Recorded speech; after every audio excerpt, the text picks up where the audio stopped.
Real confidence is not what you think it is. Modern society tells us it is loud, performative, and hinges on external approval.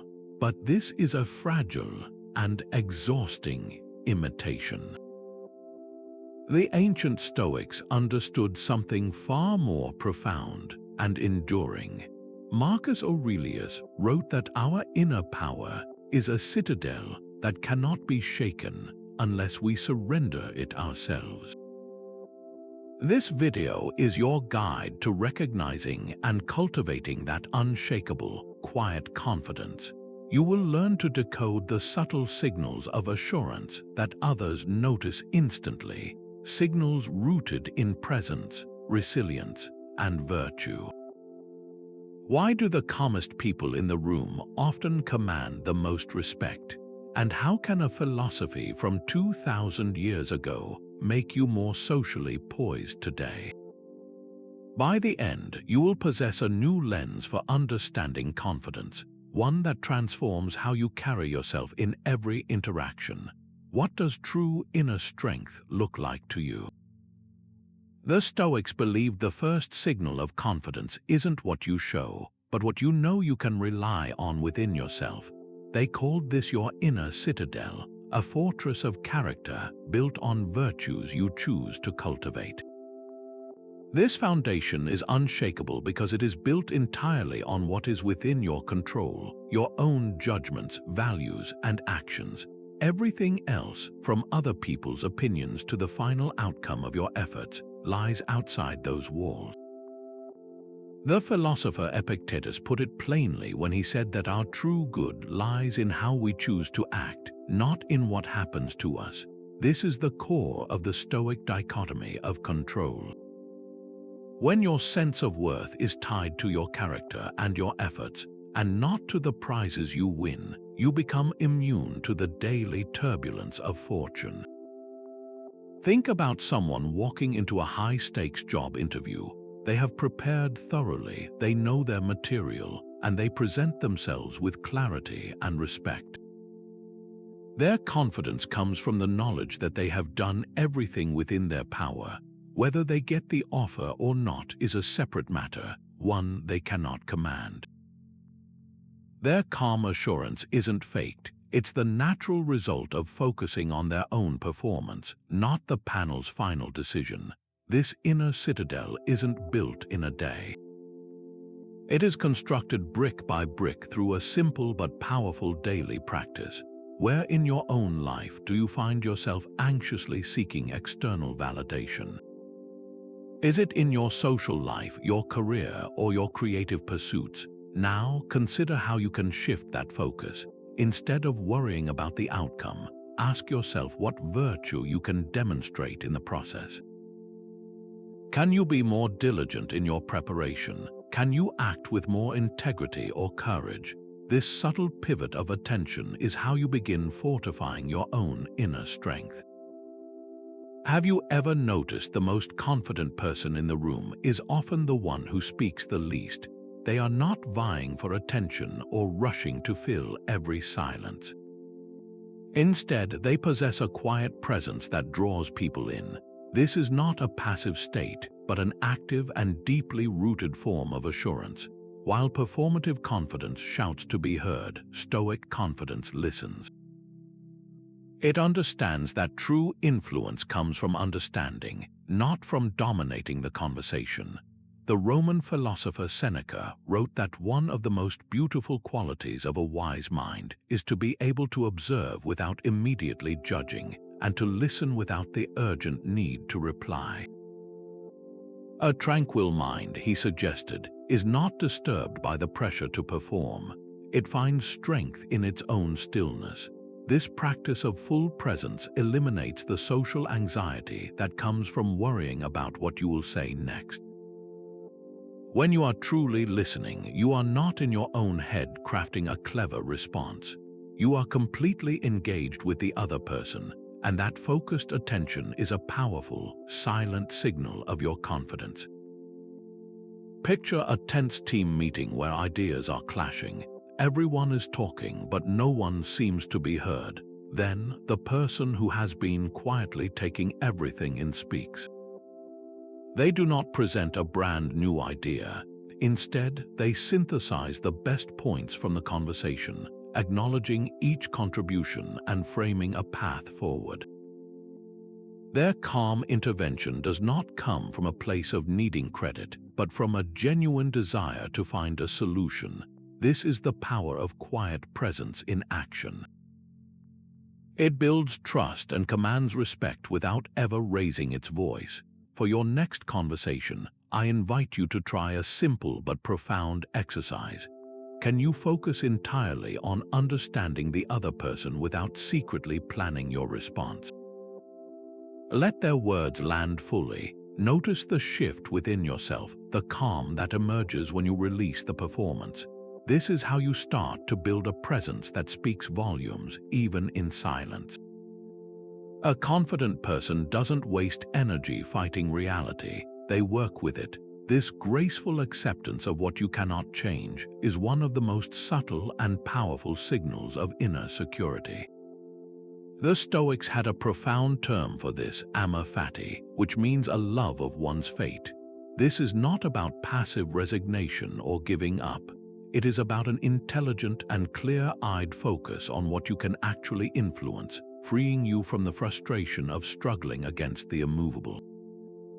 Marcus Aurelius wrote that we must accept whatever happens to us as the necessary thread of our own destiny. He was reminding himself that resisting the unchangeable is like arguing with the weather, a futile effort that only drains your power. True strength lies in discerning the difference between what you can steer and what you must simply navigate. Consider a historical leader facing an unexpected defeat. Their army is routed, their original plan is in ruins. A fragile ego would rage against the injustice of it all, blaming luck or their soldiers. A leader grounded in Stoic principle does the opposite. They calmly assess the new landscape. They accept the defeat as a present fact, not a final judgment, and immediately begin adapting their strategy for retreat or regrouping. Their calm in the crisis does not signal a lack of care, but a profound depth of character. It tells everyone around them that this person cannot be shaken by circumstance, that their confidence is built on the bedrock of their adaptable will, not on the shifting sands of easy victory. This grace under pressure is magnetic. It attracts loyalty and trust because people sense an unbreakable core. So, ask yourself this: what is one current situation you find yourself resisting or resenting?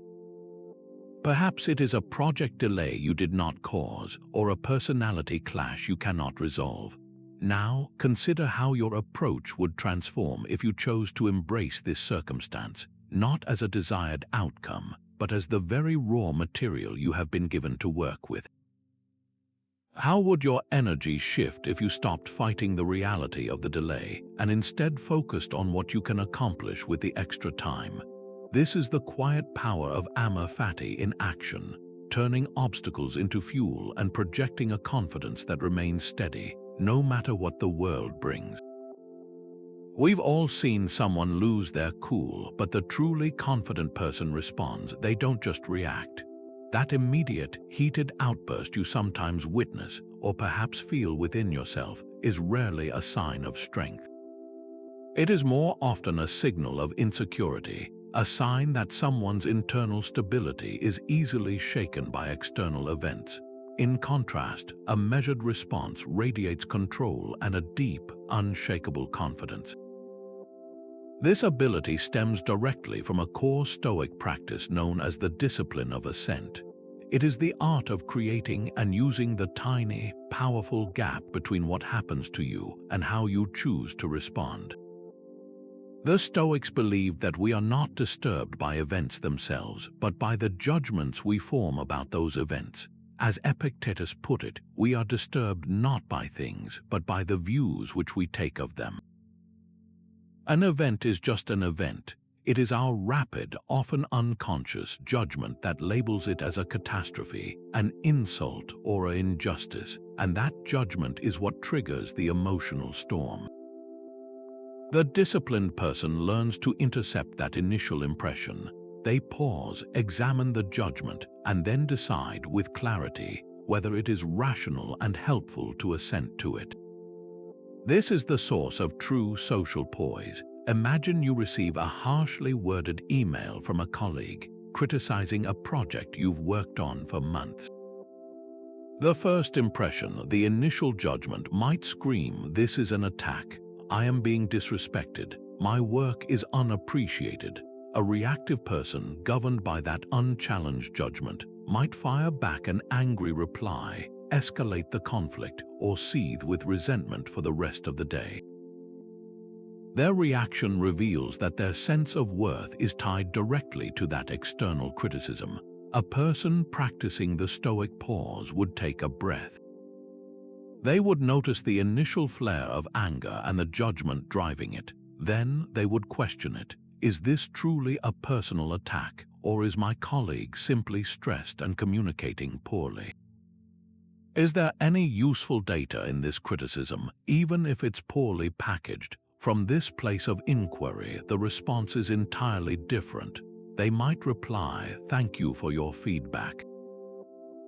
I can see you have strong concerns. Could we schedule a call to discuss your points so I can understand them better?"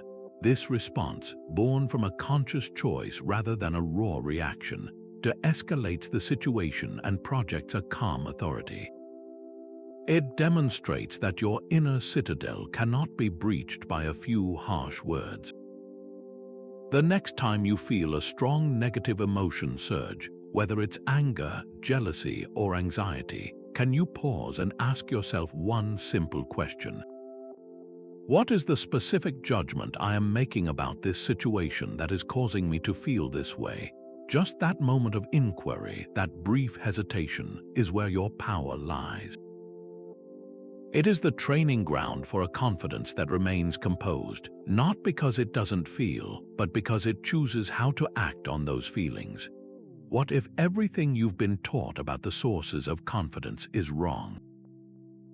We often chase after promotions, social status, and material wealth, believing they are the foundation of our self-assurance. But the Stoics propose a radical alternative, that true confidence is not built on these shifting sands, but on the solid ground of your own moral character. They called this virtue, and they considered it the only true good. Everything else, from wealth and reputation to health and even our own lives, they classified as preferred indifference. They are nice to have, but they are not good in themselves because they are not entirely within our control. What is entirely within your control is your choice to act with wisdom, courage, justice, and self-control. Your confidence then becomes unshakable because it is rooted in the one thing no one can ever take from you: your commitment to living virtuously.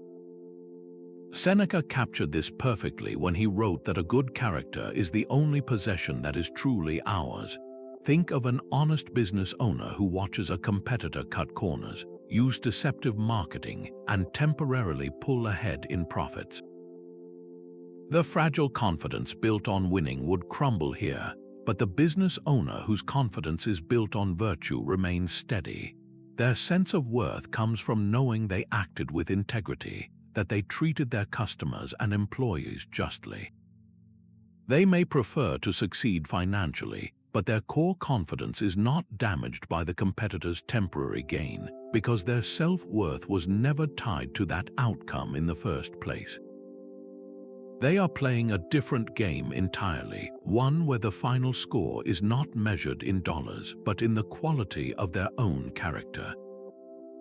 So, when was the last time you felt a quiet pride in yourself purely for choosing the right path, for acting with integrity even when no one was watching and the result was not in your favor? That feeling, that deep and quiet satisfaction, is the unmistakable signal of a confidence that can never be taken from you.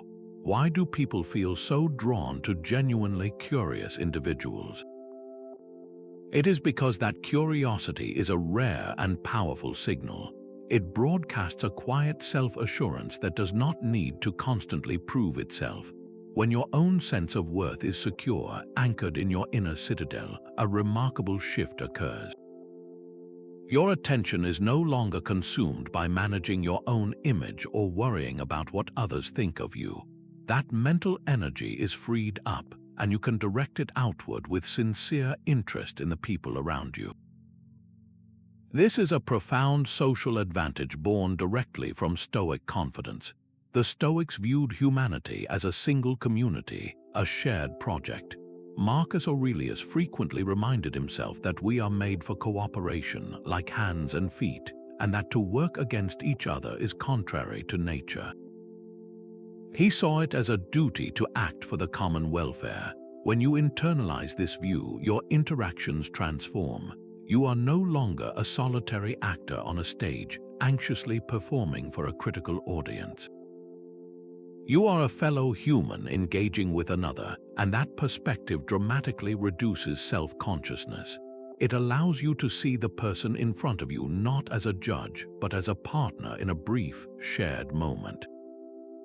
Consider a typical networking event, a place often filled with performative confidence and transactional conversations.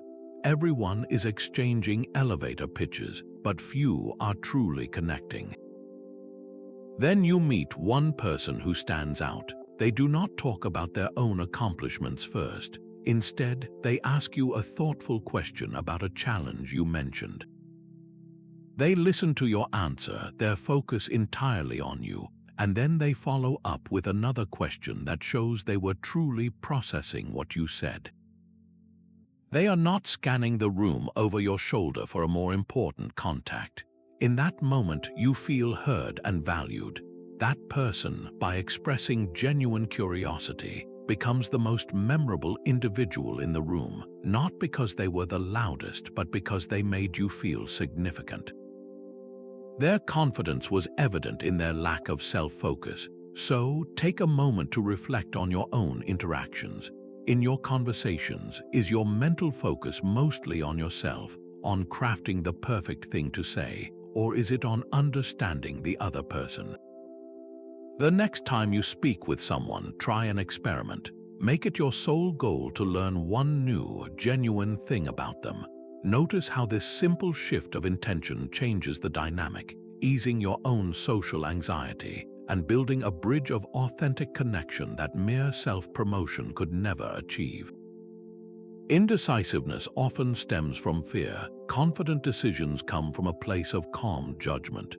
You can see this distinction play out in any high-pressure environment. The frantic decision-maker is easily swayed by the latest opinion or the most immediate threat.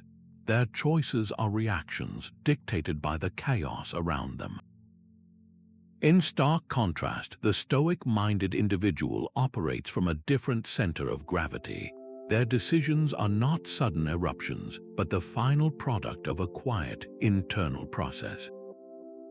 This calm deliberation is not a lack of urgency, but a profound signal of trust in one's own reasoned faculty. It communicates that your inner compass is not swayed by every passing storm. Epictetus pointed to this very source of our identity when he taught that you are not your body or your possessions, but your faculty of choice.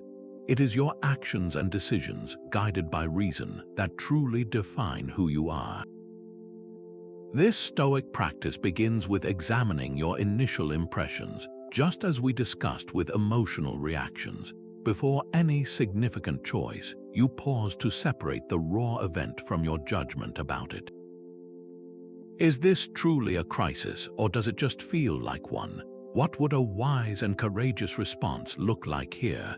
The goal is to make a choice aligned with virtue, with what is right and rational, rather than what is merely comfortable or appeasing in the moment. Imagine a company leader facing a severe market downturn. The board is nervous, employees are anxious, and the easy, impulsive decision might be to enact massive layoffs to appease shareholders immediately. A leader grounded in Stoic principle would resist that reactive panic. They would retreat to their inner citadel, so to speak, to deliberate calmly. They would weigh the decision against the virtues of justice and courage. Is there a more creative way to cut costs that preserves the team's livelihood? Can we redirect resources rather than simply eliminate them? Their final decision, communicated with steady resolve, might be a temporary, across-the-board pay cut for leadership and a 4-day work week to avoid any layoffs at all.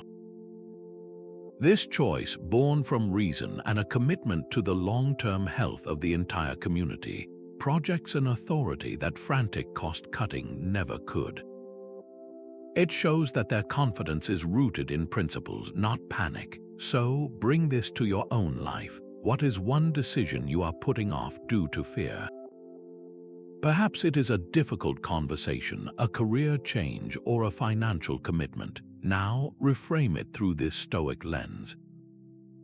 What would a reasoned, virtuous approach look like? Strip away the fear of outcome and ask yourself, what is the most courageous and wise action I can take from this moment forward? The clarity that emerges from that question is the very essence of confident decision-making. How much of your social energy is spent trying to manage what others think of you? That constant, invisible effort to appear a certain way is one of the greatest drains on our confidence. We edit our words, monitor our expressions, and seek subtle signs of validation, all in an exhausting performance. But the Stoics identified a far more liberating path, the ideal of self-sufficiency. When your sense of worth is anchored internally, the opinions of others simply lose their power to shake you. They become like weather outside the walls of your inner citadel, something you notice but do not allow to dictate your internal climate. Marcus Aurelius offered a direct remedy for this mental fatigue when he wrote, "I have no time to be troubled by what others may say or do. I am too busy with my own work." His point was not that others are unimportant, but that their judgments are externals, completely outside your control, and therefore a useless measure of your value. Your only true business is your own character and your actions. Consider a team brainstorming session where someone proposes a truly unconventional, even radical idea. The initial reaction around the table is a wave of skepticism, a few raised eyebrows and some quiet murmurs. The person who proposed it, however, does not shrivel under the gaze of disapproval. They do not immediately backtrack or try to soften their idea to make it more palatable. Instead, they calmly restate their reasoning, not with defiance, but with a quiet assurance that comes from having already judged the idea's merit for themselves. Their confidence is not dependent on the room's immediate agreement. They are prepared for it to be rejected because their self-worth is not tied to its acceptance. This non-need for approval is magnetic. It gives their ideas weight because people sense the conviction behind them is genuine, not performative. Can you identify one situation where you recently held back an opinion or an action, primarily due to a fear of disapproval? Perhaps you stayed silent in a meeting when you had a valuable point to make, or maybe you avoided wearing an outfit you loved because it was slightly outside the norm. That reluctance is the exact habit this Stoic principle seeks to dissolve. When you act from your own reasoned judgment, aligning your actions with your virtues rather than popular opinion, you project a confidence that is both quiet and utterly convincing. True strength isn't about being invulnerable, it's about having the confidence to be vulnerable when it is rational. We often mistake vulnerability for a gap in our armor, a weakness to be concealed at all costs. But from a Stoic viewpoint, this could not be further from the truth. To admit a mistake, to ask for help, or to show authentic emotion guided by reason, these are not signs of a fragile character. They are acts of profound courage that require a solid inner foundation. This is because such actions are rooted in the core Stoic virtues of truth and justice. Being honest about your limitations is not a failure, it is a service to the common good.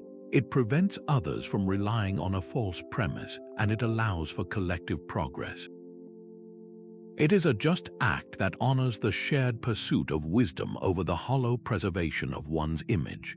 The philosopher Seneca understood this deeply when he wrote that the person who acknowledges their error is a person whose mind is making progress.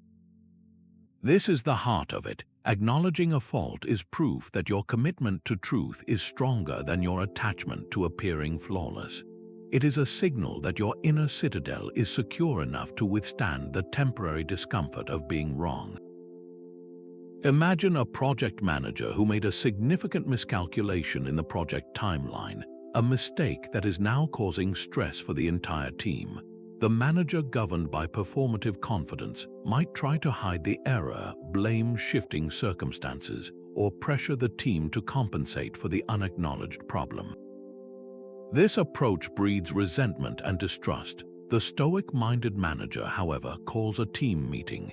They look everyone in the eye and say, "I made a mistake in the initial planning. I underestimated the time required for this phase, and that is my responsibility. I am sorry for the pressure this has put on all of you. Now, let's work together on a new, realistic plan." This vulnerable admission does not weaken their authority, it solidifies it. The team sees a leader who prioritizes the truth and the success of the project over their own ego. Trust is not broken, it is built stronger because people are inspired by a confidence that is real, not performative. So, take a moment to reflect on your own experiences. When was the last time you genuinely admitted you were wrong, not with a defensive tone, but with a clear and honest heart?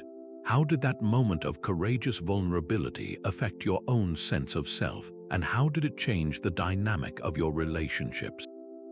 The confident person isn't surprised by difficulty. They've already met it in their mind. This calm preparedness is a subtle but unmistakable signal of a deeply rooted assurance, and it stems from a powerful Stoic exercise known as premeditatio malorum, the premeditation of evils. Far from being a pessimistic practice, this is a profound mental rehearsal for resilience. By consciously and calmly envisioning potential challenges, setbacks, or losses in advance, you systematically rob future hardships of their greatest weapon, the element of surprise. When a difficulty you have already contemplated actually arises, it does not shock your system. It feels familiar, a scenario you have already navigated in the safety of your own thoughts, and your response can be one of calm, collected action instead of panicked reaction. Seneca wrote that we must anticipate not just that all things can happen, but that they will happen. He argued that by rehearsing adversity in our minds, we become brave when it arrives because we have already faced it and won the first, most important battle within ourselves. Imagine a public speaker walking onto a large stage. A person relying on performative confidence might simply hope everything goes perfectly, crossing their fingers that the microphone works and their slides advance smoothly. But a speaker grounded in Stoic practice has already spent quiet moments envisioning the opposite. They have mentally walked through their presentation with a screeching microphone, picturing themselves pausing, calmly asking for a replacement, and continuing without a trace of fluster. They have imagined the projector failing and have prepared to deliver their talk with equal power from memory. If any of these things happen, they are not derailed. Their poise in that moment of minor crisis communicates a confidence that is unshakable because it has been fortified by preparation, not just hope. This practice transforms anxiety into readiness. So, take a current worry, something that feels heavy or uncertain in your life. For the next few minutes, instead of avoiding the thought, invite it in. Calmly imagine the worst-case scenario unfolding in detail. Then, and this is the crucial step, ask yourself, how would I handle this with virtue? What would a courageous, wise, and just response look like? By walking this path in your mind, you build the inner pathways for a calm and confident response in reality, proving once again that your greatest strength lies not in avoiding life's storms, but in knowing you are prepared to sail through them. Notice how the most assured people often use the fewest, most precise words. Their language is not cluttered with filler or frantic justifications. It is direct, clear, and carries a quiet gravity that commands attention. This is not a communication style they adopt for effect, but the natural outward expression of a mind that is settled and secure. It flows directly from the Stoic virtue of temperance, the discipline of applying purpose and moderation to everything, including our speech.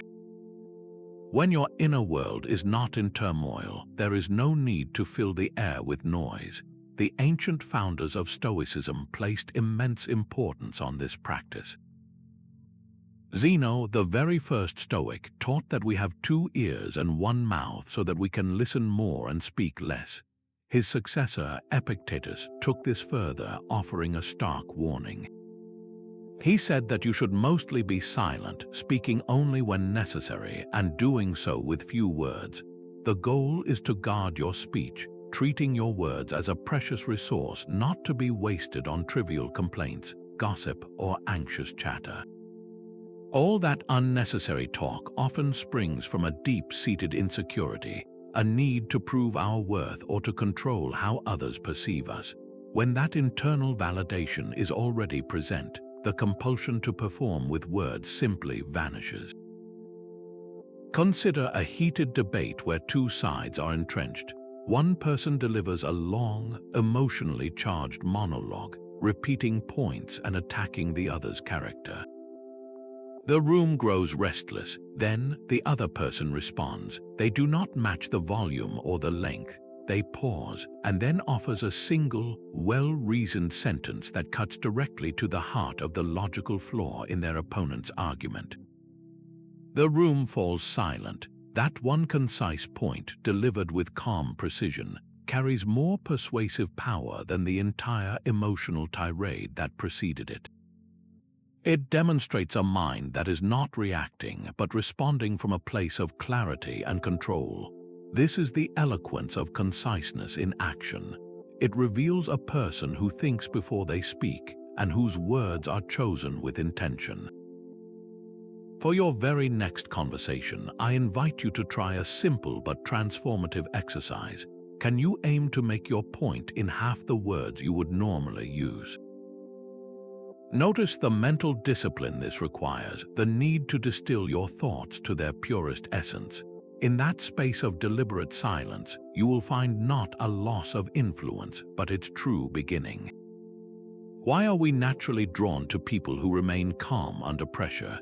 It is not their knowledge or their words that pull us in first, but their emotional atmosphere, a steady climate of composure that feels like a safe harbor in a storm. This is the social magnetism of emotional equilibrium, a cornerstone of Stoic practice known as apatheia. Do not mistake this for being emotionless or cold. The Stoic goal is freedom from the destructive, chaotic passions that hijack our reason, not from the full human experience of feeling. It is the difference between a turbulent sea and a deep, still lake. Both are water, but one allows for clear reflection and safe passage, while the other threatens to capsize any vessel that enters. This rational emotional balance is profoundly reassuring to others because it signals reliability. Marcus Aurelius pointed to the source of this calm when he wrote that the soul becomes dyed with the color of its thoughts. Our emotional state is not a random occurrence, but the direct result of the judgments and impressions we consistently entertain. By consciously cultivating thoughts rooted in virtue and acceptance, we can color our inner world with a tranquility that naturally extends outward. Think of a friend group facing a sudden crisis, perhaps a cancelled flight that strands everyone in an unfamiliar city. Panic and frustration begin to ripple through the group. One person, however, remains noticeably calm. They do not pretend the situation is ideal, but they refuse to be swept into the emotional chaos. While others complain, they are quietly looking up train schedules or alternative accommodations. Their steady presence does not invalidate the other's worry, but it provides an anchor. Without any formal vote, the group begins to gravitate toward them, looking for cues and waiting for their assessment. In that moment, this person becomes the group's unofficial leader, not because they demanded the role, but because their emotional equilibrium created a vacuum of stability that everyone else instinctively filled.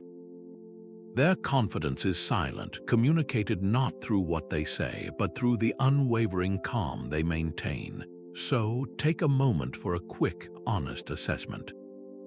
On a scale of 1 to 10, how stable are your emotions throughout a typical day?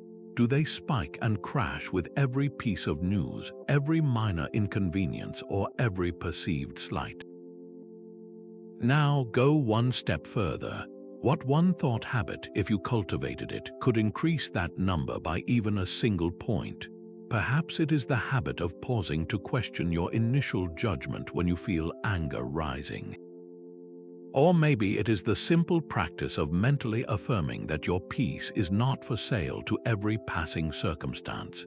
This is how you begin to dye your soul with the color of calm, and in doing so, become a magnet for trust and respect in every room you enter.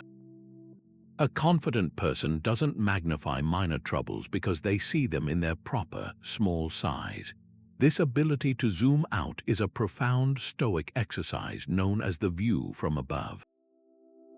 It is a mental shift where you consciously rise above the immediate, heated moment and observe your life from a cosmic vantage point. From there, the embarrassing comment you made, the project that failed, or the social slight you endured all shrink to their true proportions. They become tiny specks in the vast tapestry of your existence and an even vaster universe. This is not about dismissing your feelings, but about placing them in a context so grand that their power to destabilize you simply melts away.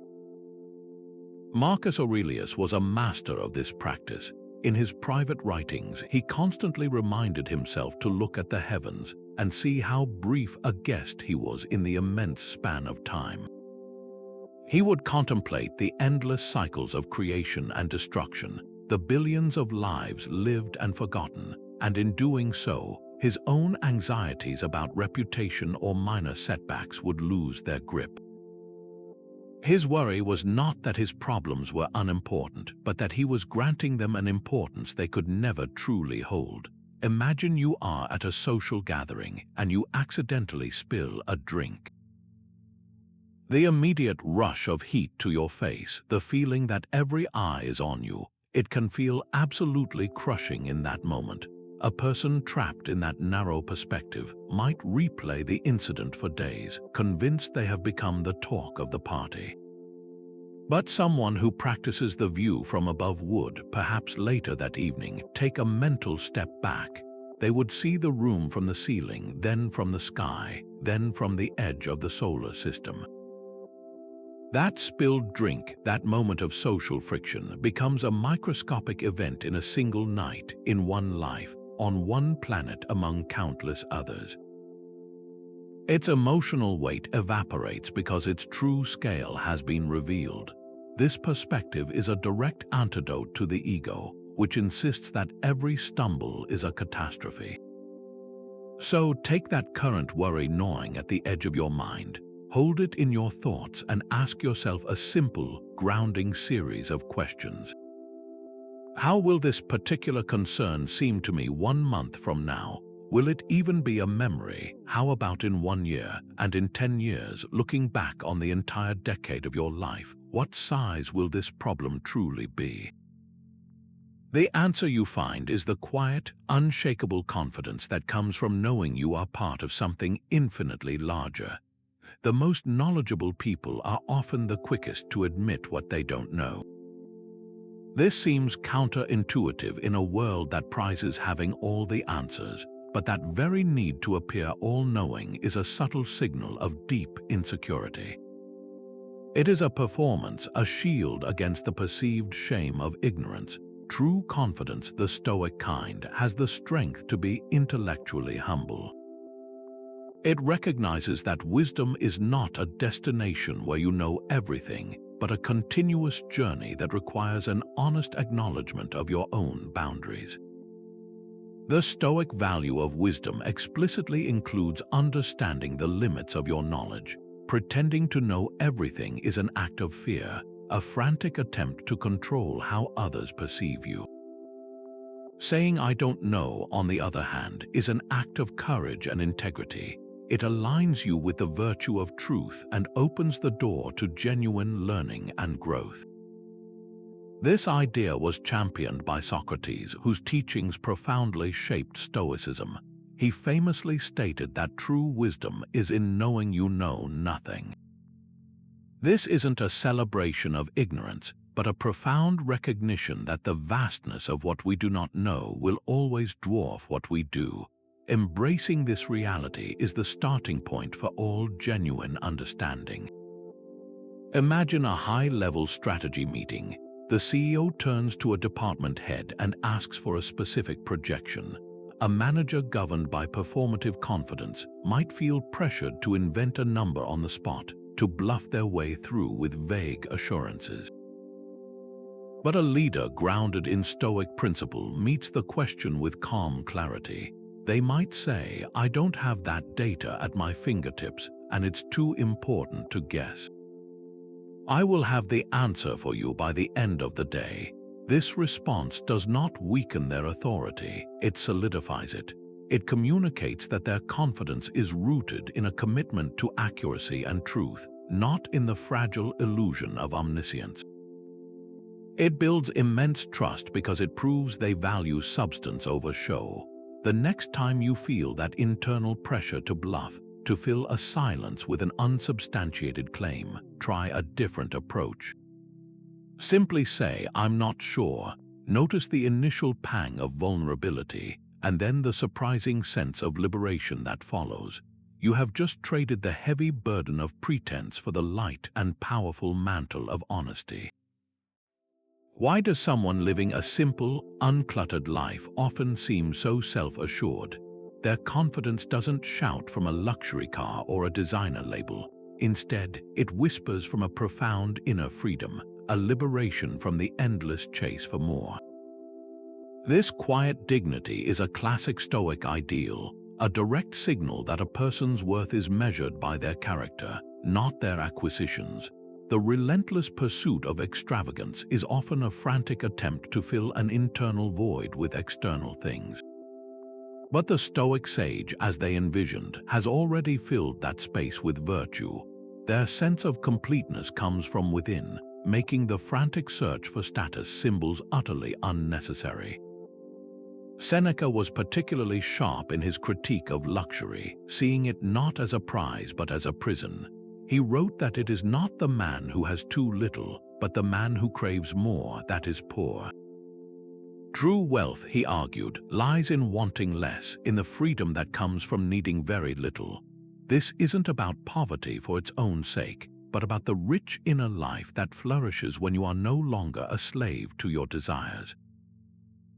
Consider the modern example of a renowned scientist or artist who has achieved great success yet lives in a modest home, drives an ordinary car, and wears simple, functional clothing. Their confidence in a room is palpable, but it emanates entirely from their groundbreaking work, their sharp intellect, or their creative vision.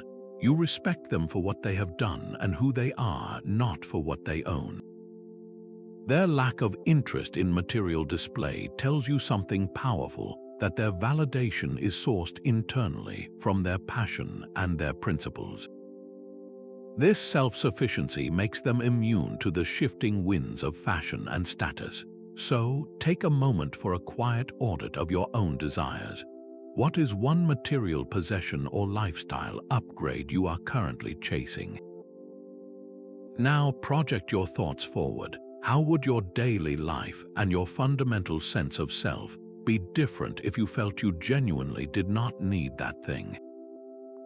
The space that opens up when you release that want is where a deeper, more resilient confidence begins to grow. You can spot real confidence in someone whose character doesn't change with their company. They are the same person speaking to the CEO as they are chatting with the intern, the same with a close friend as with a casual acquaintance. This unwavering presence is not a rigid personality, but a profound alignment with principle. It signals that their moral compass is internally set, not calibrated to whoever happens to be in the room. The Stoics called this integrity, and they saw it as the bedrock of a tranquil mind. A fragmented character, one that shifts to please different audiences, creates a constant source of internal conflict and insecurity. You are always managing a performance, editing your script, and living in fear of being caught in a contradiction. This is an exhausting way to live, and it leaks out as social anxiety. The philosopher Epictetus offered a simple but demanding standard. He taught that you should strive to be one person, both in public and in private. Your virtue, he argued, should be consistent, not a costume you put on for special occasions. This is not about being blunt or tactless, but about ensuring that your core principles, your kindness, your honesty, your justice, remain active and unchanged regardless of the social pressure. Think of a manager who champions a culture of direct feedback and psychological safety for their team. They encourage everyone to speak their mind without fear of reprisal. Now, what happens when that same manager is in a meeting with their own intimidating superiors? If they suddenly become silent, deferential to a fault, and fail to advocate for their team's needs, their team sees the inconsistency. The trust they worked so hard to build begins to erode. But if that manager speaks with the same respectful courage to their bosses as they do to their team, their confidence becomes legendary. They prove that their principles are not situational, and that reliability makes them a pillar others naturally want to stand beside. So, take a quiet moment to reflect on your own life. Are there situations where you feel you compromise your core values just to fit in or to avoid conflict? Perhaps it is laughing at a joke that goes against your beliefs, or staying silent when you see someone treated unfairly. What would it look like to act with just a little more integrity in that exact scenario? Not with a grand confrontation, but with a quiet, steady adherence to who you know you are at your best. Think of the mental energy you spend in social situations trying to impress people. The constant calculation, the editing of your stories, the subtle positioning to appear smarter or more successful. It is a draining performance, one that leaves you feeling more isolated even in a crowded room. This exhausting dance stops the moment you embrace a core Stoic realization that your worth is not something you need to prove. It is inherent, built into your very capacity for reason and your ability to choose virtue. When you truly know that your value is not on the line in every single interaction, a profound social ease takes over. You can finally relax, set down the burden of performance, and become authentically engaged with the people around you. Your focus shifts from being interesting to being genuinely interested. Marcus Aurelius touched on the absurdity of this misplaced effort when he wrote that it is ridiculous not to escape from your own vices, which are possible to escape, while trying to escape from other people's vices, which are impossible. You are exhausting yourself trying to control the uncontrollable, the perceptions and judgments of others, while neglecting the one thing you can truly command, your own character and intentions. Imagine attending a high-stakes social event, a gallery opening or an industry gala, where everyone seems to be networking, exchanging business cards and delivering polished pitches. Most people are there to be seen and to impress, but one person moves through the room differently. They are not scanning for the most important contact. They approach conversations with a simple, open curiosity. They ask questions not to steer the talk toward their own achievements, but to truly understand the other person's passions and projects. They are present, comfortable in the silence, and entirely unconcerned with whether they are making a memorable impression. Paradoxically, this very lack of agenda makes them magnetic. People feel the authenticity and are drawn to the unpressured space they create. They attract genuine connection because they are not there to take, but to share a moment of human interaction. In your next social gathering, can you enter with the mindset that you have nothing to prove? Can you walk in carrying only your inherent worth, your capacity for kindness and curiosity, and see how that single shift transforms the entire experience for you and for everyone you meet? One of the clearest signs of deep confidence is the genuine desire to see others succeed. This seems to run counter to everything we're taught about competition and getting ahead, but from a Stoic perspective, it is the only rational and virtuous path forward. When your own sense of worth is anchored securely within, the accomplishments of others cease to be a threat and become a source of shared satisfaction. This practice is rooted directly in the Stoic virtue of justice, which they defined as acting for the common welfare and giving each person their due. We are all members of a single human community, and to work against another's success is, in a very real sense, to work against ourselves. Seneca captured this beautifully when he wrote that we should be helpful and kind to our neighbors, for every human being is a limb of the same great body. To see a fellow limb flourish is to feel the whole body grow stronger. Consider a senior manager who has reached a comfortable and secure position in her career. A person with a fragile, performative confidence might guard her knowledge and opportunities, seeing every talented junior colleague as a potential rival for her job. She operates from a mindset of scarcity, but a manager grounded in Stoic principles sees the same talented subordinate and does the opposite. She actively mentors them, shares her most valuable contacts, and even prepares them to one day take over her role. Her confidence is not threatened because her identity isn't tied exclusively to that specific title. She finds a deeper fulfillment in her role as a cultivator of talent and a contributor to the team's long-term health. Her success is now measured by the collective success she helps create. This expansive view transforms your entire social dynamic. You stop seeing people as competitors for a limited supply of prestige and start seeing them as partners in a shared endeavor.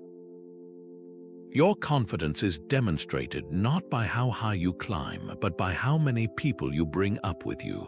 So, who is one person you can actively help or promote this week?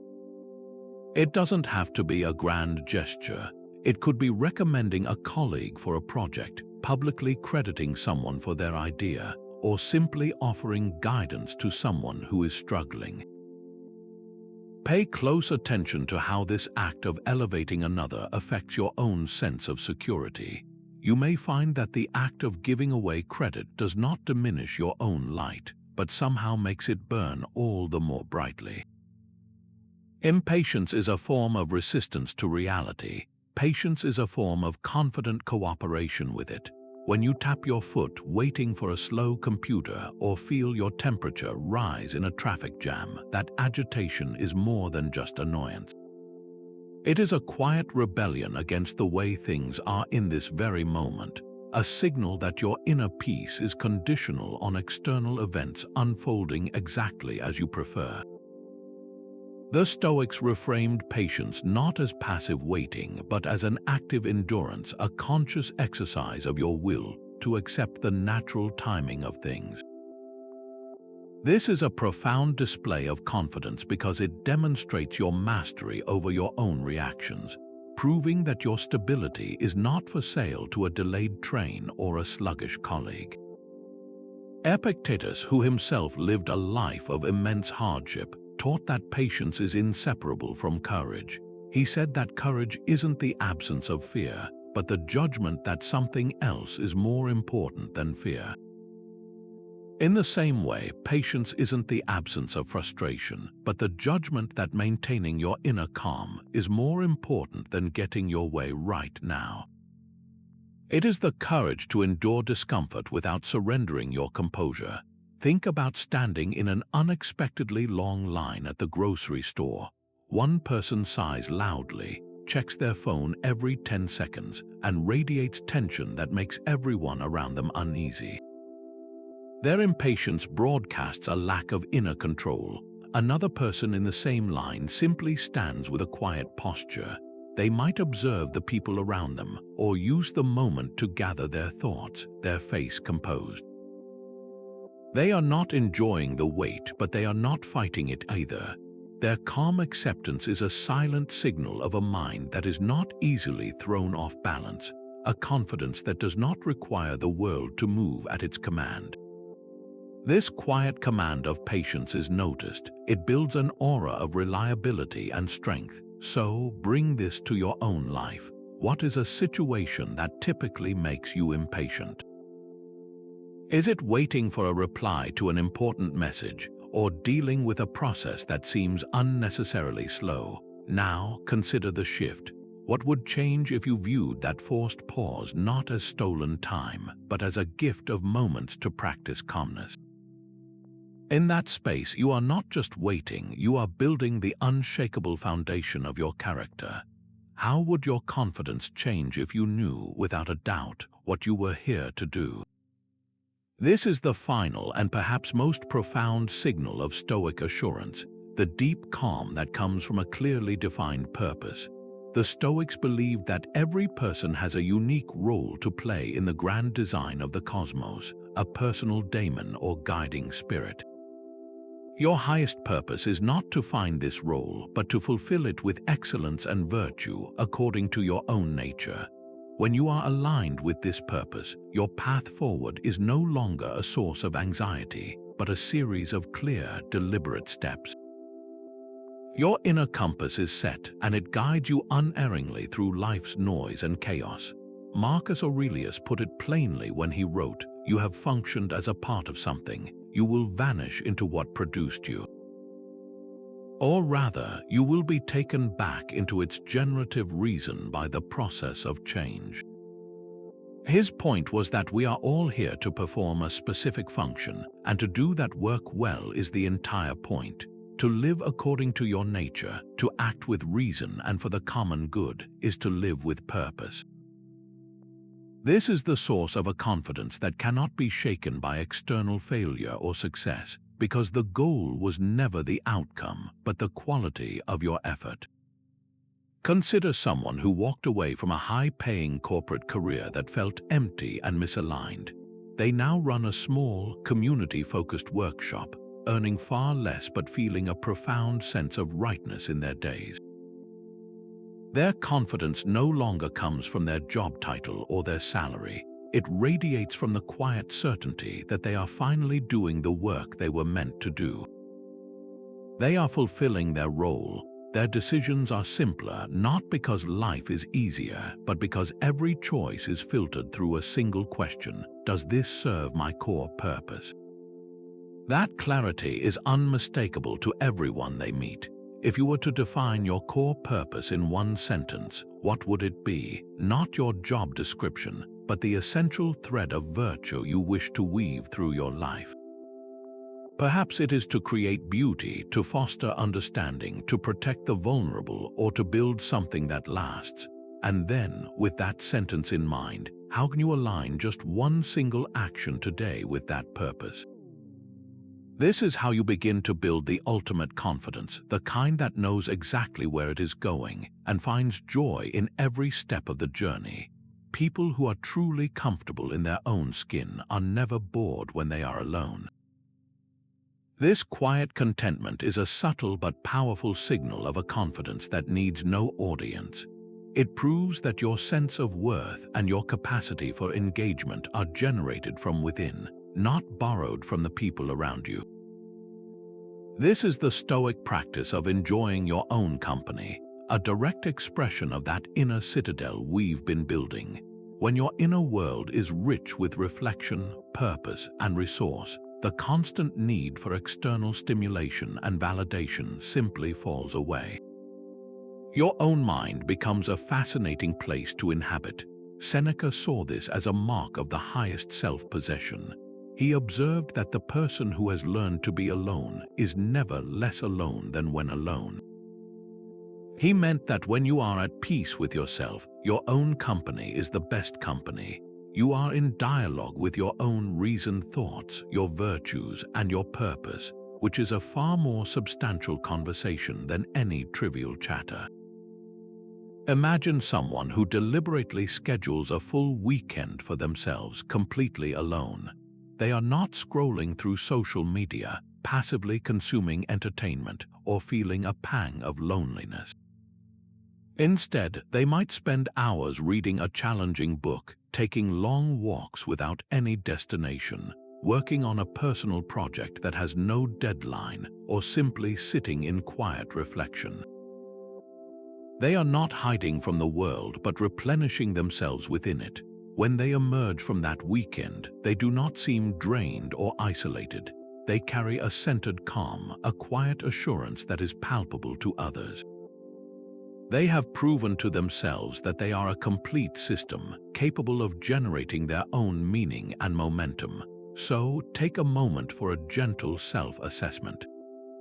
How do you typically feel when you have a block of time completely to yourself? Does a quiet unease creep in, a sense of anxiety that pushes you to immediately fill the silence with noise, with a phone call, with any distraction? Or do you see it as an opportunity, a rare gift of space to reconnect with your own thoughts and intentions? That initial feeling is a direct reflection of the relationship you have with yourself, and it is a relationship you can cultivate into one of deep and confident friendship. Blaming others is a sign of weakness. Taking ownership is a sign of strength. This is not just a motivational saying, but a cornerstone of Stoic philosophy that projects a deep and resonant confidence. The most assured individuals you know do not waste their energy pointing fingers when things go wrong. They understand a fundamental truth that while they cannot control every event, they are always, without exception, responsible for their response to those events. This is the gravitas of taking full responsibility. The Stoic philosopher Epictetus began his entire manual for life, the Enchiridion, by drawing a clear line. Some things are up to us, he wrote, and some things are not up to us. Our own judgments, our impulses, our desires, and our actions are within our power. Everything else, from our reputation to our health to the behavior of other people, is not. True empowerment begins the moment you stop fighting this reality and instead embrace the immense power you do possess, the power to choose your stance toward any circumstance.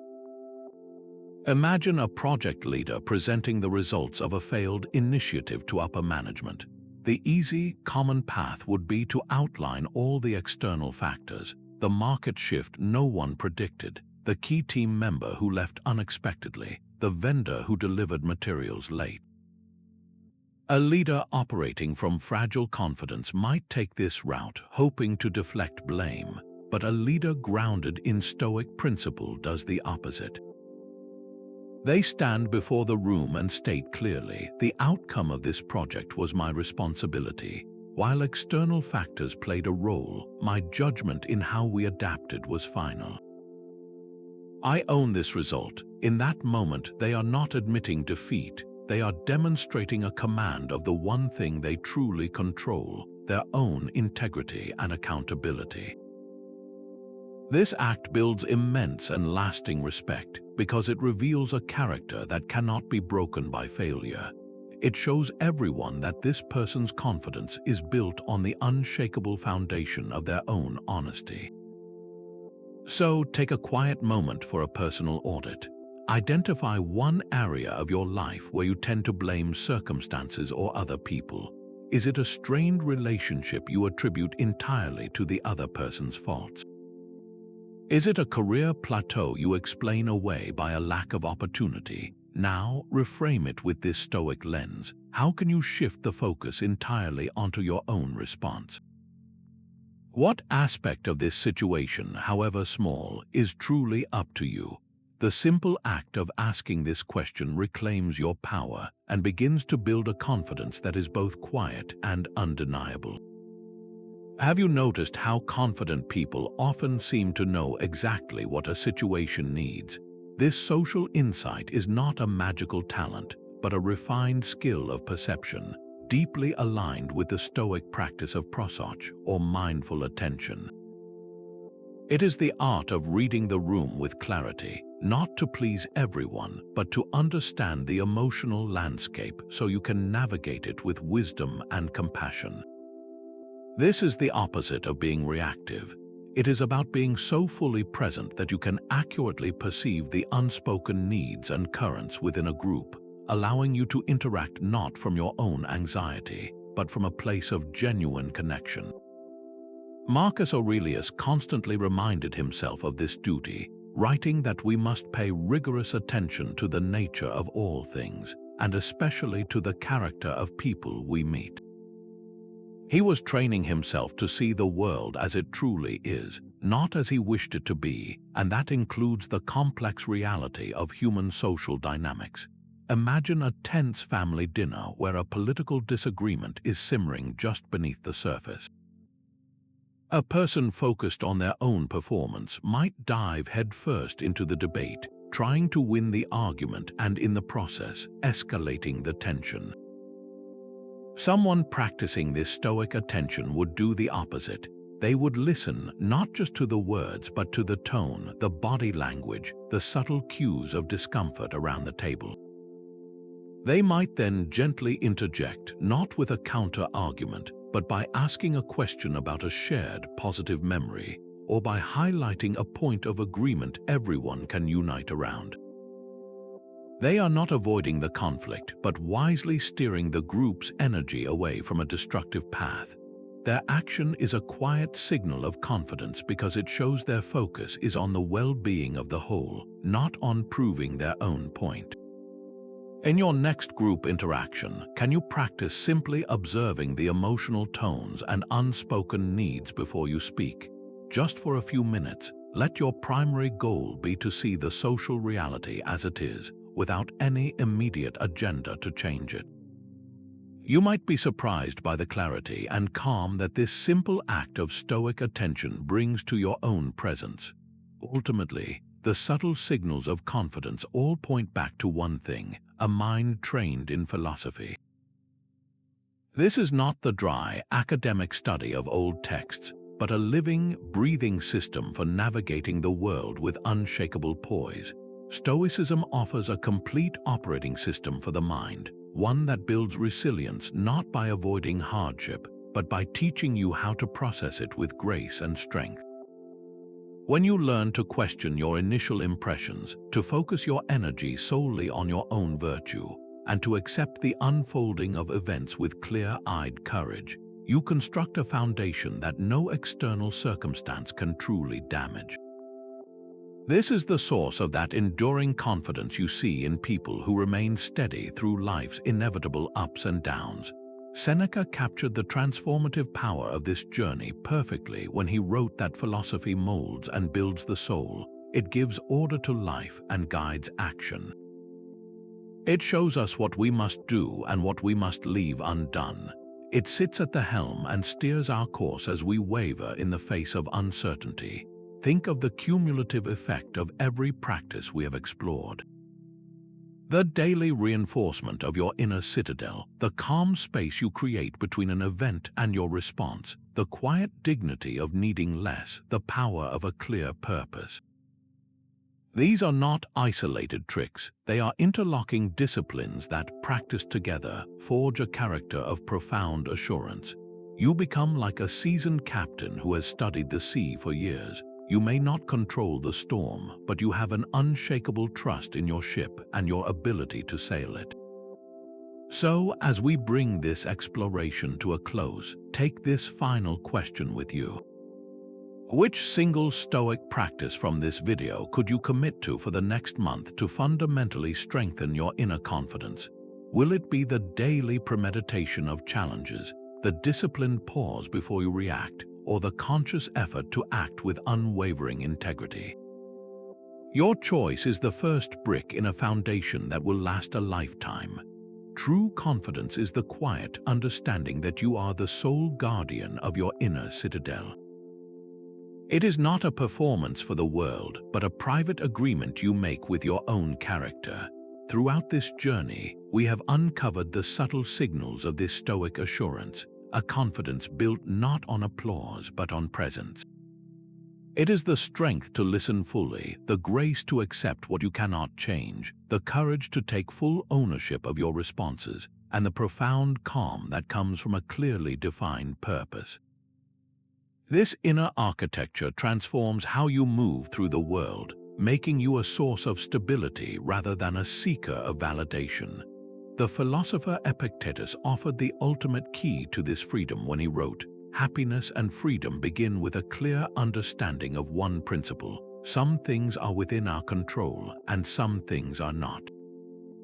Your confidence blossoms the moment you stop wrestling with the immovable and pour all your energy into the one thing you truly command: your own will, your own judgment, your own virtue.